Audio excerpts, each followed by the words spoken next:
Chapter 11. POV Damon. I tried not to grin at her impatient air. If I didn't know better, I'd swear she was anxious to get on to the conceiving part. This is the last one. I turned the contract to the final page. My attorney had prepared it, but I was presenting it to her privately in my office at my penthouse. It felt more informal that way, and I hoped less intimidating. I held my breath as she read the last page and signed with a flourish. When she handed it back, I signed too, and it was done. A fully executed contract. At least once my attorney notarized it, and our deal was officially beginning. She'd been staying with me for the last 3 days while my attorney drew up the contract, and I prepared all the things I'd promised. I'd sensed her impatience and patent disbelief at me keeping to myself, but I'd reminded myself it had to be in writing before we proceeded. It was now, and there was nothing to keep me from reaching out to pull her into my arms. Let's seal it a little less orthodoxically. It felt good having her in my arms and on my lap, like she was made to fit there, like I'd been waiting for her. Dangerous thoughts, considering the parameters of our relationship. I pulled back emotionally, but I was focused on her physically.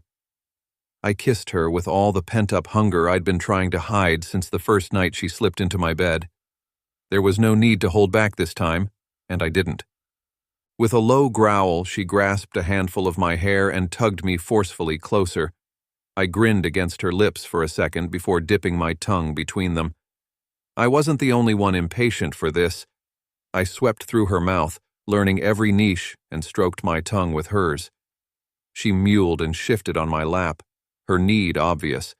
I wanted to keep going, but I also didn't want her to feel rushed. That was stupid, since we had a deal, complete with contract, but I didn't want her to think the only thing I wanted from her was sex. Somehow I managed to find enough strength to break the kiss. She strained forward, lifting her mouth. It was adorable and hard to ignore. My cock spasmed, and her eyes widened as she wiggled again. I carefully lifted her off me to the cushion beside me. We don't want to be late. She frowned. Late for what? I knew we'd be celebrating, so I made us reservations. She looked somewhere between wary and intrigued. At Flesh? I shook my head. No, just a nice dinner at one of my favorite restaurants. Phoebe's confusion clearly grew. I don't understand. You don't have to do all that. I know what you want and I'm okay with it. For a second, I was lost for words, not even sure if I completely knew what I wanted right then. Finally, I took her hand. I want you, but I want this to feel somewhat natural too. I don't want to look back on our time together and regard it as something sordid. I want to have warm memories and be able to tell him or her all about their mother. She frowned. I figured you'd just tell them I was a surrogate. Maybe in the beginning, but there'll be questions when they're older. I want to get to know you better. We can do that in bed. She flushed slightly. I didn't know if she was eager to be in my arms, or if she just wanted to get it all over with. That made my enthusiasm dim. If you really don't want to go out, we can forget it. She nibbled on her lip, squirming. Truthfully, I'd love to, but I don't have anything to go out in. You don't have to play romance. We both know what's happening tonight, and how many ever other nights it takes for you to get me pregnant or get tired of me. I frowned. I've never played romance, Phoebe, and I don't want us to be dictated by an imaginary clock. I want to make you feel special because you are. She looked like she'd protest, so I rushed on. If you don't have going out clothes, I'll order in. She smiled. That's a perfect compromise. She stood up. I'll go get ready. I wondered what she had in mind, but didn't call her back. First, I called my assistant. Danny, have 7, send over my favorite meal and add a few selections for my guest. Yes, sir. I could hear talking in the background, and I assumed Danny was with his boyfriend, Lev. It sounded like they were entertaining. Never mind, I'll do it myself. You're busy. Danny laughed. No problem, sir. It'll take like 5 minutes. I debated for a moment. There's something else I want you to do for me when you get in tomorrow, too. I gave him a quick rundown and then waited. I paced restlessly as I wondered which I would see first, the delivery person or Phoebe's return. The doorbell rang a half hour later, and I was impressed by their speed. I went to open it and took the bags, moving to the kitchen. By the time I heard Phoebe on the stairs, I had everything unpacked and waiting for us to eat. She hovered in the doorway for a moment, as though shy. It smells good. Yes. My voice turned husky and my throat went dry when I saw what she'd changed into for our date. My eyes about bugged out of my head as she walked carefully on high heels that screamed sex before taking a seat at the counter height seat. That required her to leverage her body to get up, and I caught a glimpse of her lacy black panties. I moved closer, entranced by the sight of her in the sheer black nightie. She wore a matching lace bra underneath, and I wondered if she'd appropriated one of her dancing outfits for me. The thought made my stomach clench with discomfort. I didn't want to see the clothes she'd worn for others. I wanted what she showed me to be only for me. At least until our deal ended, I reminded myself. I moved closer, unable to resist the urge to brush my fingers down her arm, covered only by sheer lace. I can see why you didn't want to wear this to 7. She giggled, and then her eyes widened. The steakhouse owned by that temperamental chef? I've always wanted to try that place. She regarded me through narrowed eyes. Did your professional stalker give you a background check on me or something? I thought about denying it, but why would I? Yes, but that's a good idea considering our deal. However, it didn't include your culinary aspirations. It's just a happy coincidence that 7 is my favorite restaurant, and Chef Dillard is as mercurial as you've heard, except with his friends. Her mouth dropped open. You know Caspian Dillard? I smiled.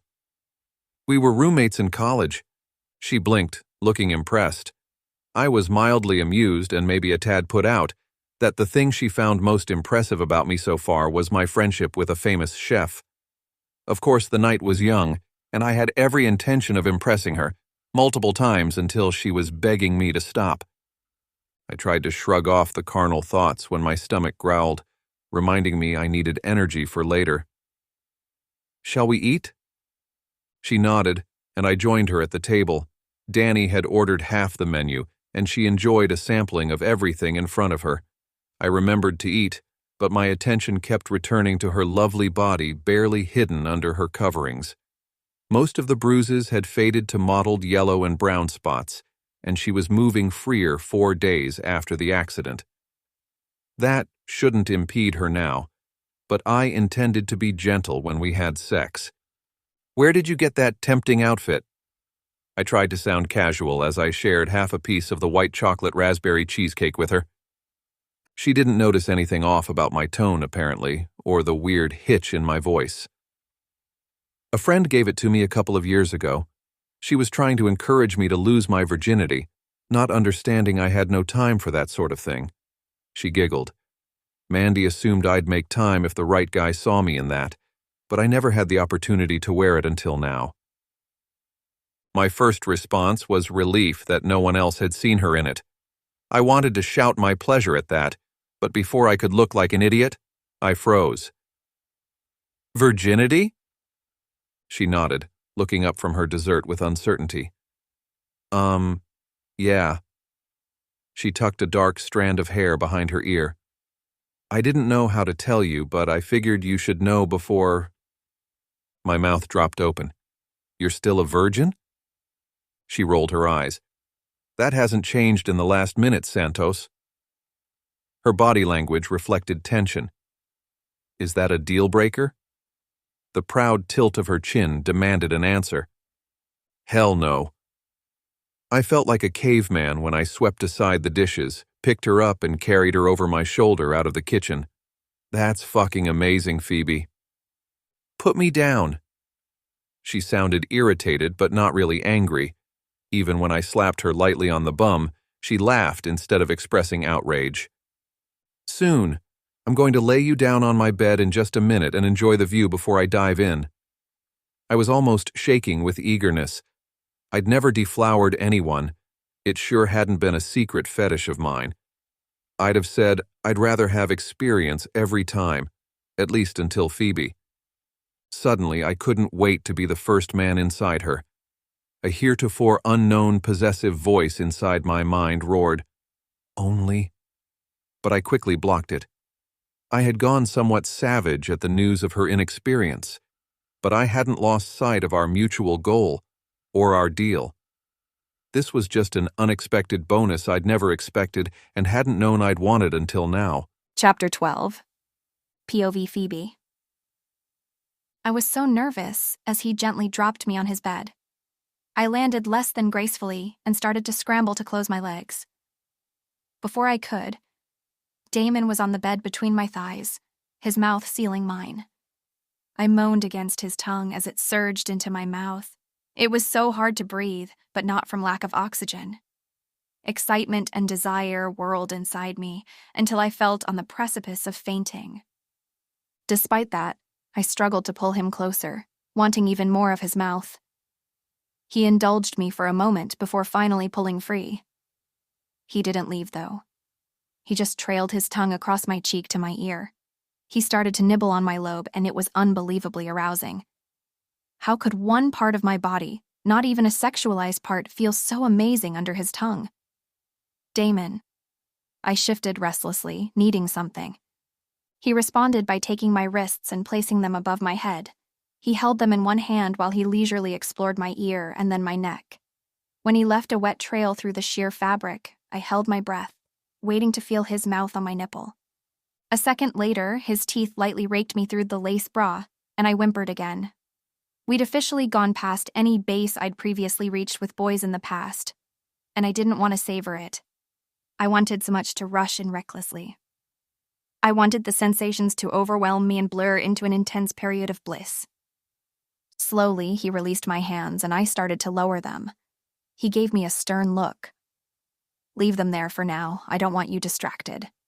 I frowned up at him, about to ask for clarification, but before I could, he ripped the sheer fabric right off me.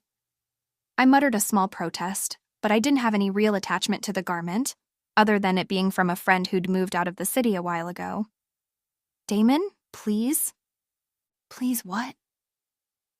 I tossed my head. I don't know. Just do something." There was urgency and a hint of demand in my tone. He chuckled as he undid the front clasp of my bra, freeing my breasts. They were a little more than a handful for him, and he pressed them together. A second later, he bent his head and ran his tongue from one nipple to the next, alternating his speed from fast to slow. Each time I adjusted, he changed the tempo again. It was maddening. "Damn it." He laughed, but he must have decided to stop teasing me, because he took one nipple into his mouth and sucked lightly while tugging on the other in a similar pattern. I writhed and moaned, trying to arch my hips, though his lower body had me mostly pinned to the bed. I forgot about his edict to keep my hands up and grasped his shoulders. He growled a bit but didn't chastise me. Instead, he switched to my other nipple, sucking with more pressure that sent little pulses through my folds. My clit spasmed as I arched against him, searching for friction. He feasted at my breasts until I was shouting his name and squirming under him. I felt like I was trying to escape while also demanding what I wanted. It was confusing, arousing, and like nothing I'd expected. "I have to taste you." He sounded ragged when he lifted his head to stare down at me. I opened my mouth, offering him another kiss. With a groan, he took it for a moment, forcing me to bend my back to meet his mouth. I just barely touched his tongue with mine when he broke the kiss. He lifted me as though it was no effort at all, bringing me higher on his bed. I landed with my back against his pillows and my head on the headboard. My legs were splayed again, and I didn't try to close them this time. He moved down the bed, settling between my knees and urging me to put my feet flat on the bed. That opened me fully to him, and I had a brief urge to cover my pussy. I fought it, liking the naked hunger in his gaze. My stomach quivered with anticipation when he lowered his head, seeming to move so slowly time stopped. And then his mouth was on my slick heat, and I let out a sound I'd never heard before. It was animalistic and full of need. I arched my hips, and he placed his hands firmly on my thighs, anchoring me to the bed. His head moved deeper between my legs, and his tongue entered my folds. He swiped from my clit to my opening, making me squeal and toss my head. I tried to arch against him, but he held me still. It was a form of torture, and if I could have spoken, I would have told him that. I was too consumed with passion and anticipation to manage words, though. After what seemed like forever, his tongue homed in on my clit, at first tracing it slowly, but then his speed increased. His ragged breathing filled the air, overlaying my own, and it caused another spasm of arousal to shoot through me when I realized he was as turned on as me from licking me. I was getting all the pleasure, in theory, but he was loving this too. I struggled to stop fighting him. I hadn't been intentionally. I'd just been straining to hurry this along, but something about his needs slightly soothed my own. I laid back and relaxed, trying to surrender to the mastery of his tongue. Oh, Damon. I clutched the bedspread in my fists and closed my eyes as the tip of his tongue teased the hood of my clitoris with feather-light strokes. I gasped and had to pump my hips again. This time, he let me, and his mouth went fully onto me. The heat and pressure increased as he alternated between sucking and licking me.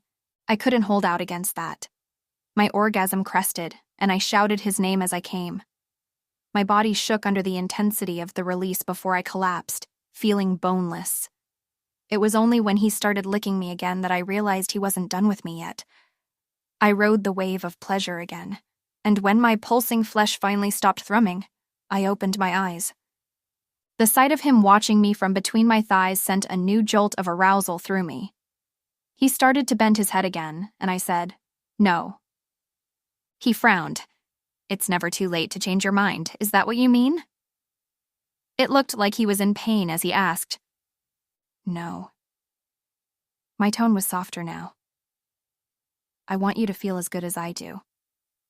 Do you want me to suck your cock?"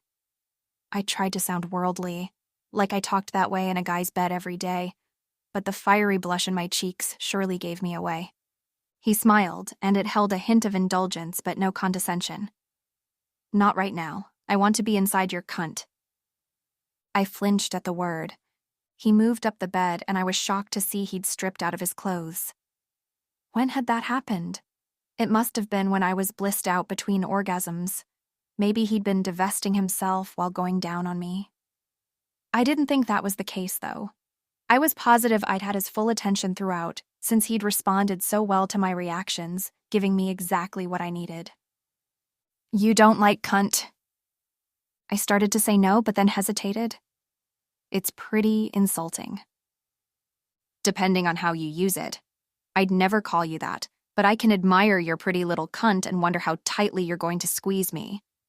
I want to be inside your cunt, but I can call it a pussy or whatever you want, except something cutesy. I managed a small smile. So, not tulip.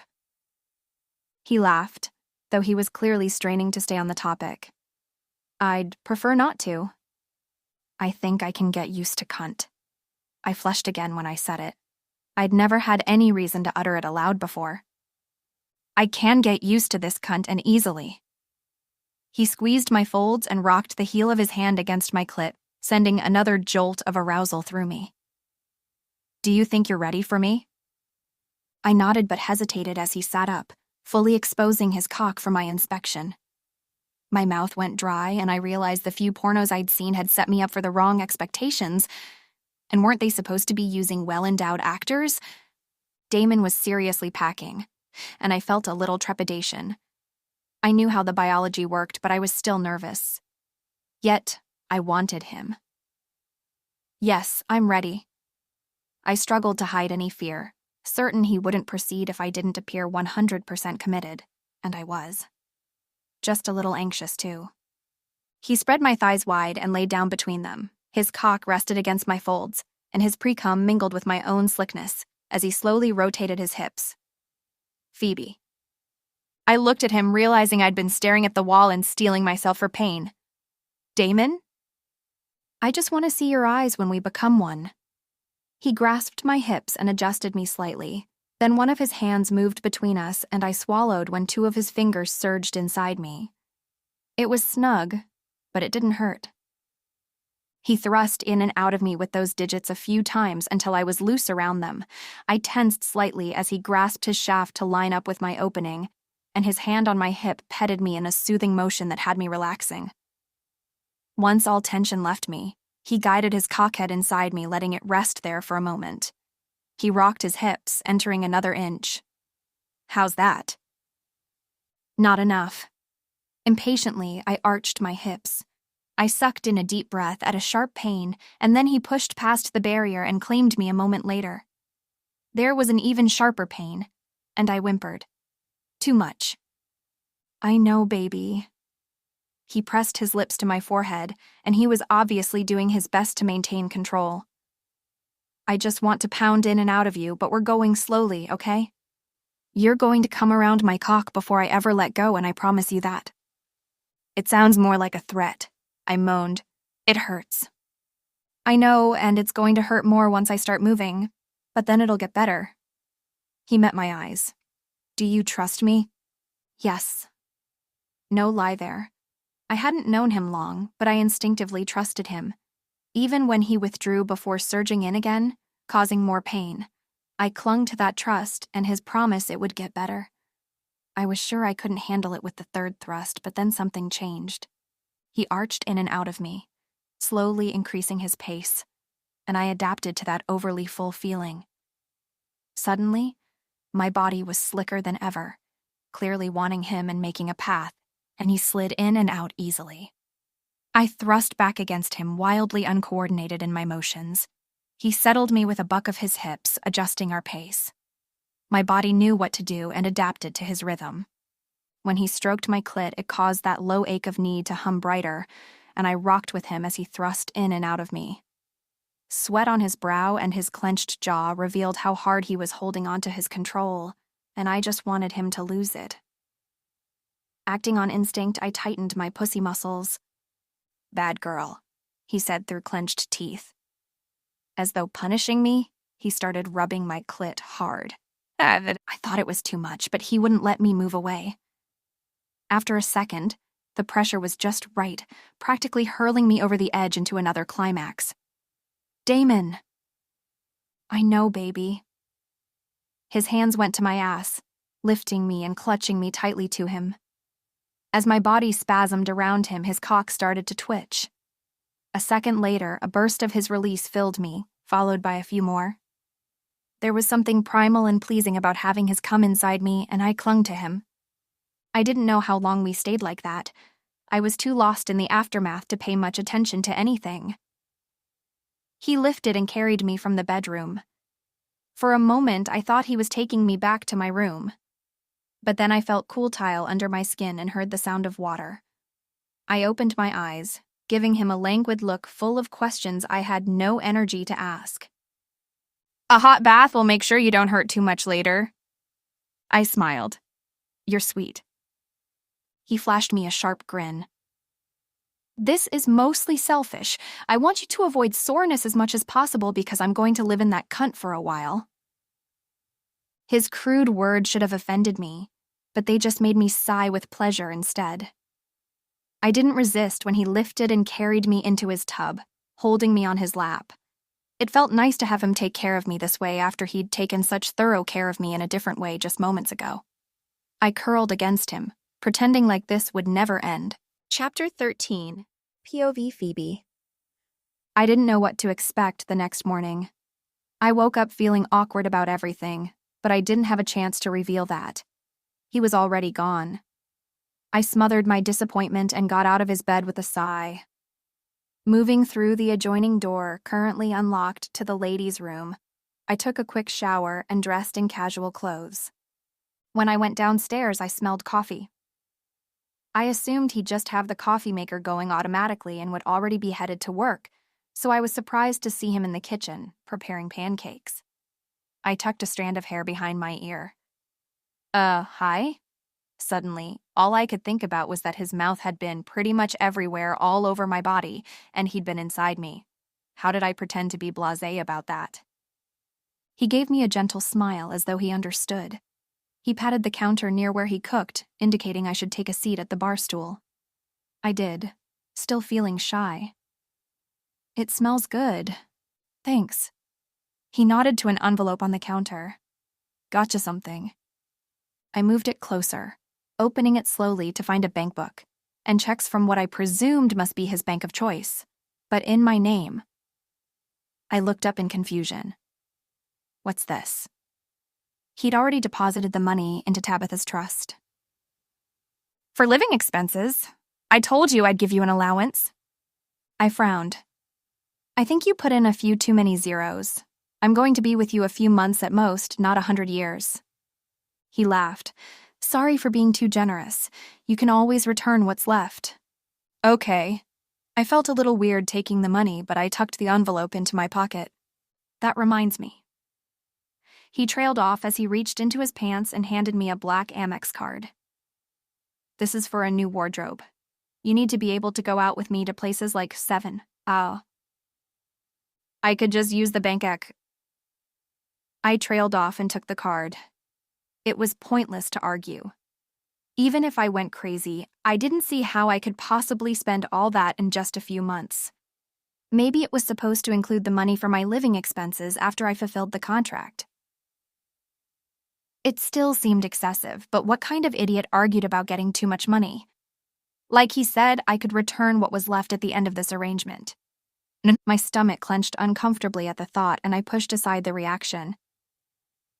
I guess I should go shopping after breakfast. He nodded. If you don't mind. I have some business engagements coming up, and I'd prefer to have you as my date. I pretended to think about it. Gosh, you want me to go shopping?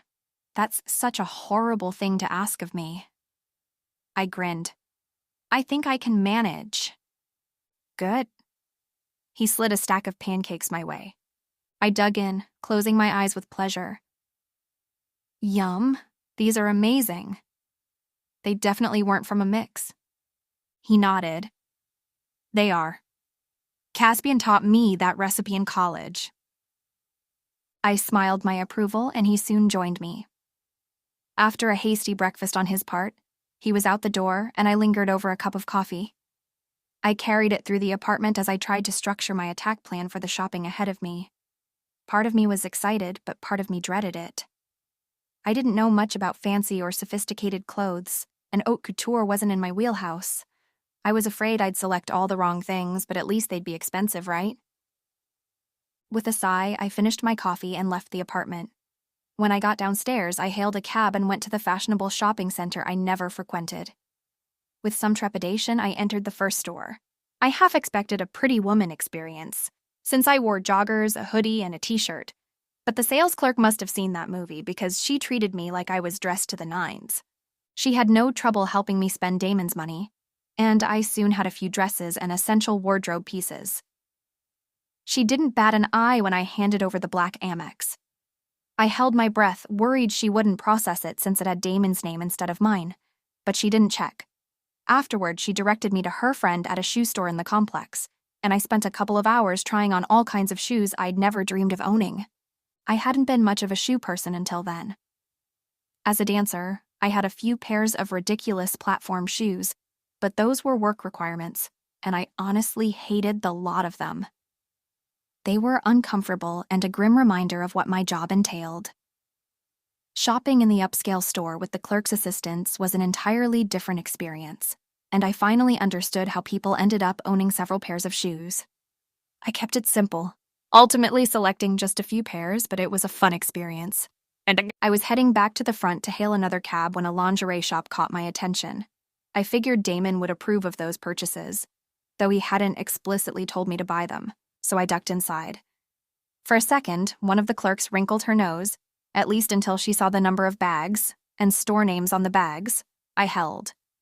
Then her attitude changed. It was several hours before I returned to Damon's apartment. I'd spent way too much of his money, but I wasn't feeling too guilty since he'd enjoy a lot of the things I'd picked. He'd been the one to insist, after all.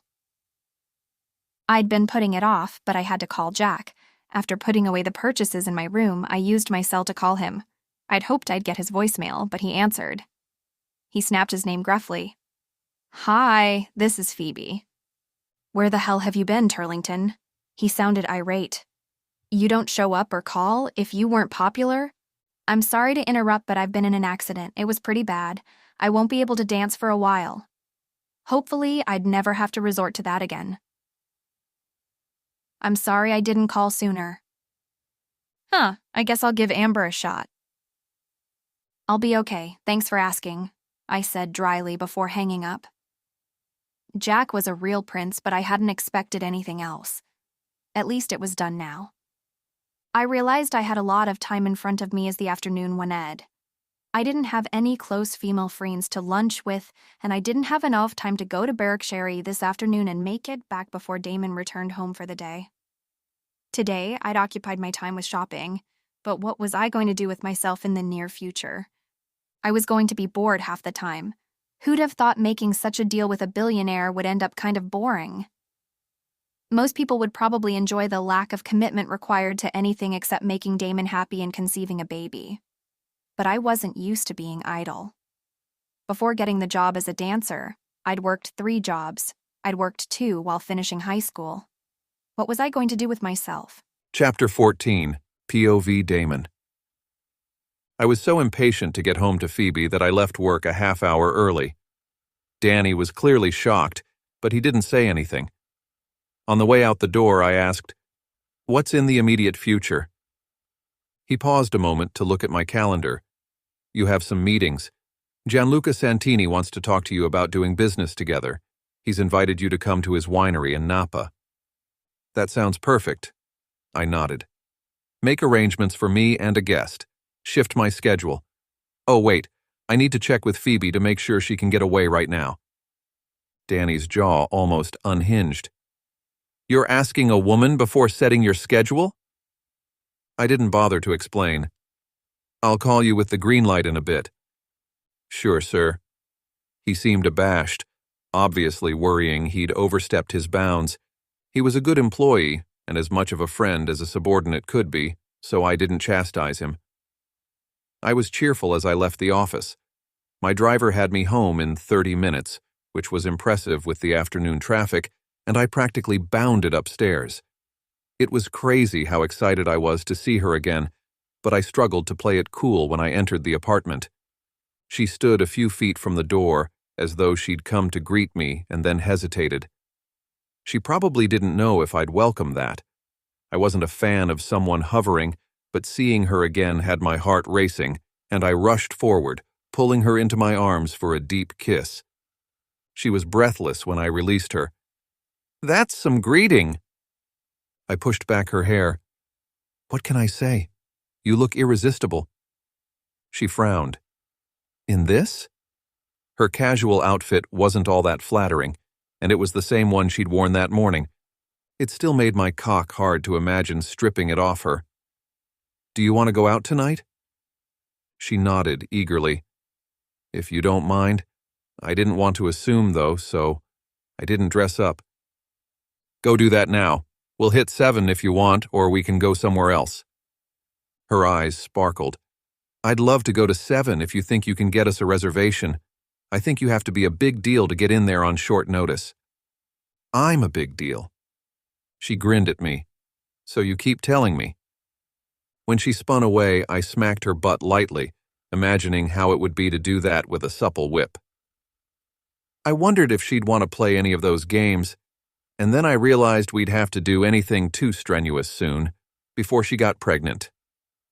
I'd never had much interest in that sort of thing anyway, so I didn't care if we never made it to flesh the entire time she was with me. I'd always been more about the fantasy and the experience than giving or receiving pain. I didn't mind control in the bedroom, though. In fact, I was used to that and naturally took the lead. If she had any interest in flesh, we could go after the baby. No, she'd be gone. That thought spoiled my good mood, but I didn't let it show on my face. I watched her with what I hoped was a convincing smile as she squealed at the butt tap before rushing upstairs. When she'd gone, I sat on the sofa and sighed heavily. What was wrong with me? I'd set the parameters, and a temporary relationship was all I wanted. It had to be the newness and the infatuation. Once that faded, it would be easy to revert to the life I liked and stop finding her so damned tempting. Any other possibility was too unsettling. This is amazing. Her bright eyes took in everything about 7. It was like seeing it all again for the first time. I'd been there when it was just an ambition of Caspian's, and I was one of his investors, so I hadn't really noticed when it had transformed to its elegant state, I guessed. It had just faded into the background, but seeing everything through her eyes made it new and exciting. Exquisite.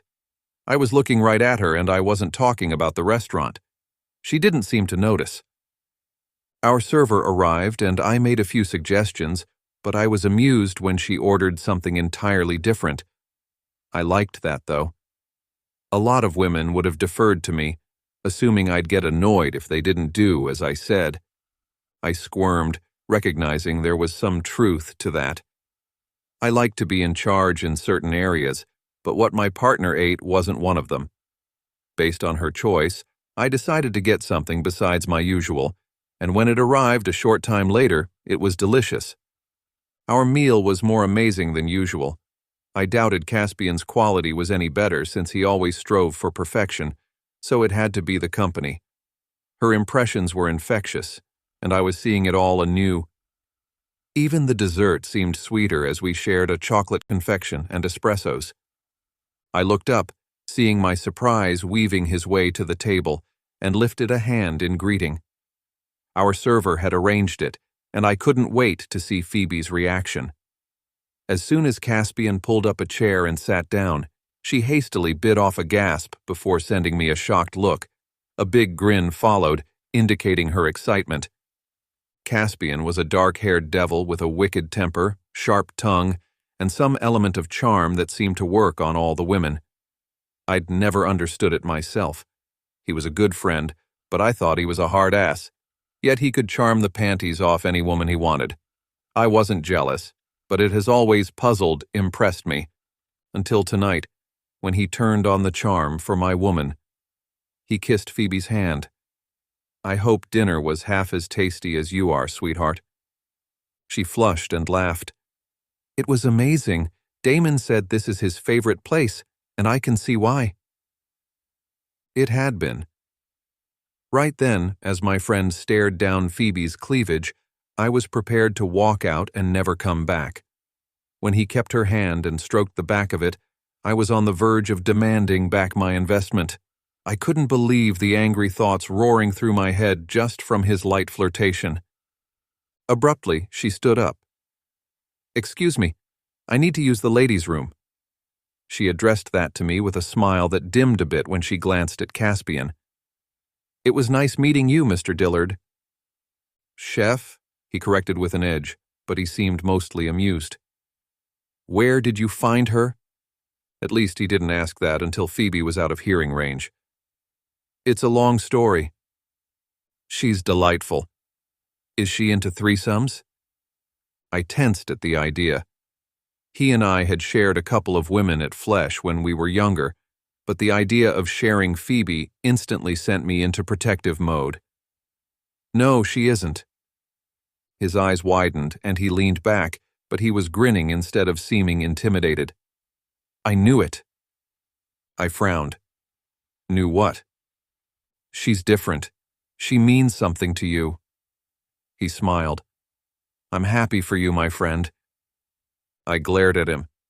So that threesome stuff was just to push my buttons? He laughed. Maybe a little.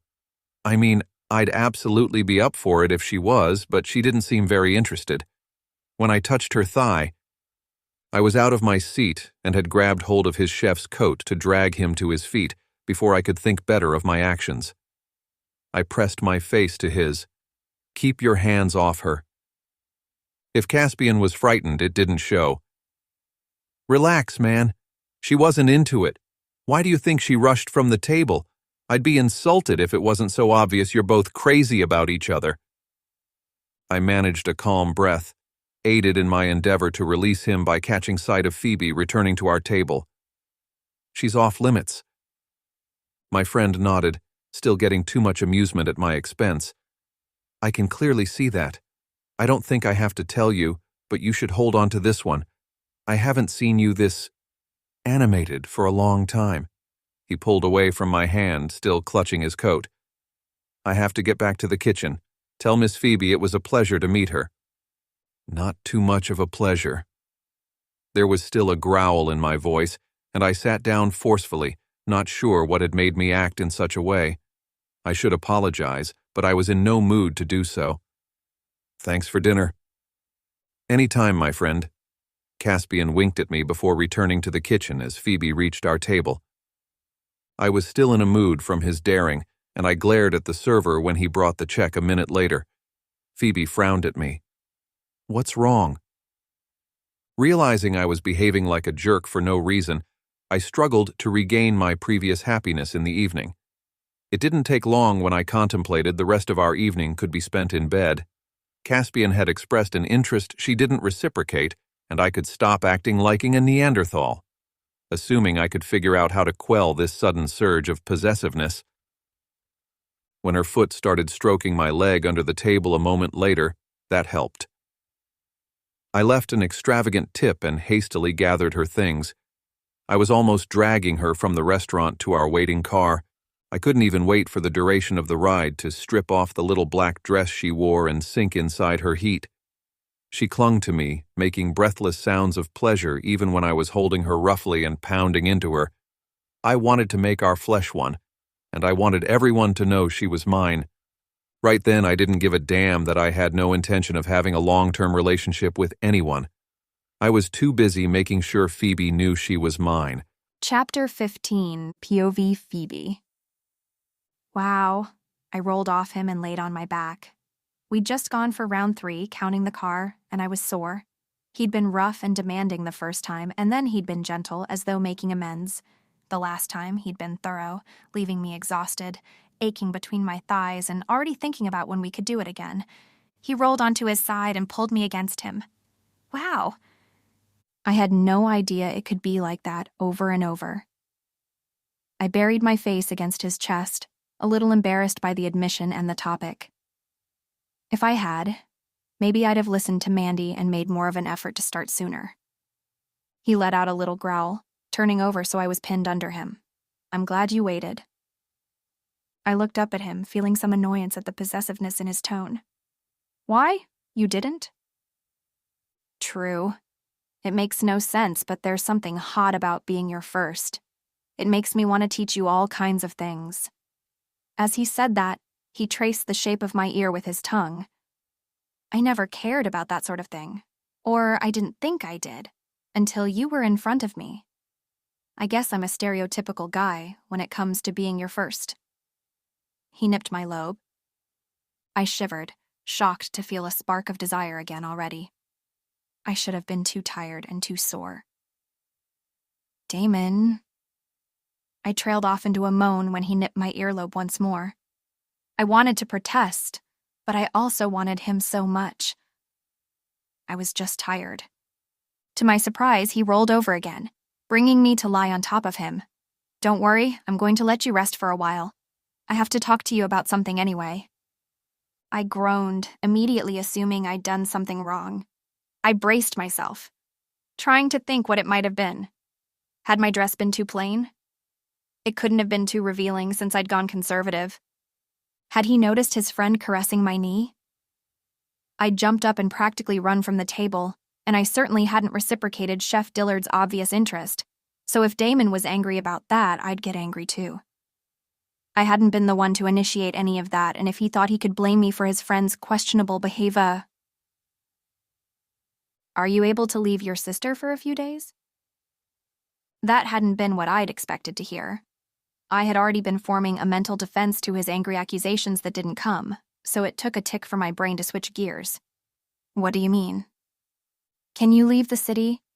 I have a potential client and old friend who's invited me to his Napa Vineyard hotel for a few days.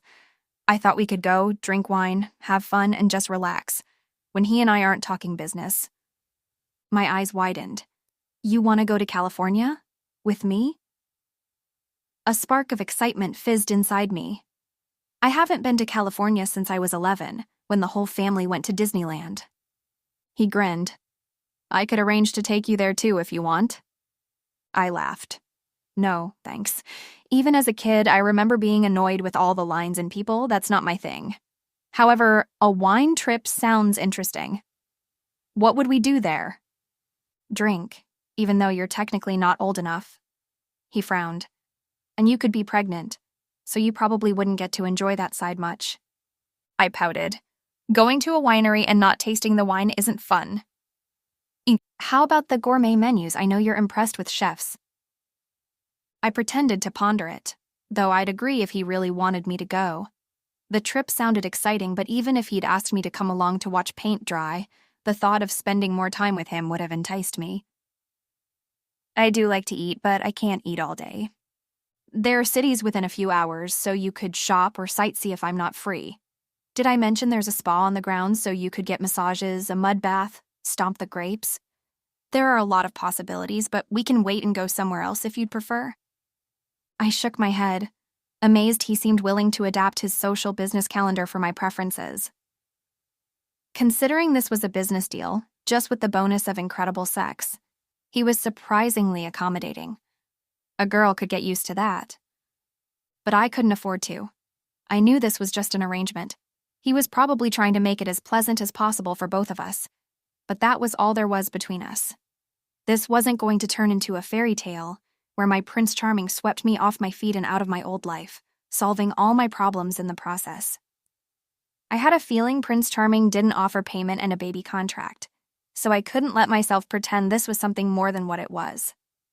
I also didn't have to make it cold or awkward between us, so I nodded. The winery sounds fantastic. I usually visit Tabitha once per week, so when did you plan to go? Tomorrow, most likely. I nodded. I can make sure I see Tabitha today then. I bit my lip, considering inviting him. At the last moment, I chickened out.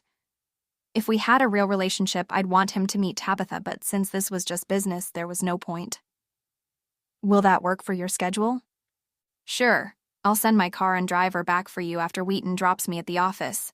He tucked me closer as he flipped us onto our sides. Now get some sleep. I'm too old for you to keep me up half the night. I chuckled. You don't seem that old, and I'm not keeping you up. He thrust his pelvis lightly against my hip. You're definitely keeping me up. His cock was hard again. I held my breath, waiting to see if he'd deliver on that promise, but after a moment, he relaxed once more. The hard shaft still pressed against me, but he seemed content to leave it be for the moment. I was sore and tired, but also disappointed that he didn't pursue round 4. I could hardly wait to see what our trip would bring and what sorts of things he planned to teach me. It was a bit primitive of him to so blatantly love I was a virgin before him. I could be annoyed at his double standards, or I could enjoy his tutelage. I had a feeling that would be amazing and well worth ignoring the niggle of irritation that he was so damn tickled to be my first lover. That didn't mean he wanted to be my only lover. He'd tire of me, or vice versa, and once we had a baby, the deal was over. We'd probably have settled into being friendly roommates by then, with the passion surely having faded away well before that point. And after the birth, I'd leave. I couldn't bring myself to focus too much on that aspect. I was young and hadn't wanted a baby for a few years, if ever. But that didn't mean I thought it would be easy to walk away from one after it had grown inside me. I'd just have to deal with the heartache when the time came, which was another reason to remember the true nature of our arrangement. I didn't want to compound my awaiting agony by throwing in a broken heart, too.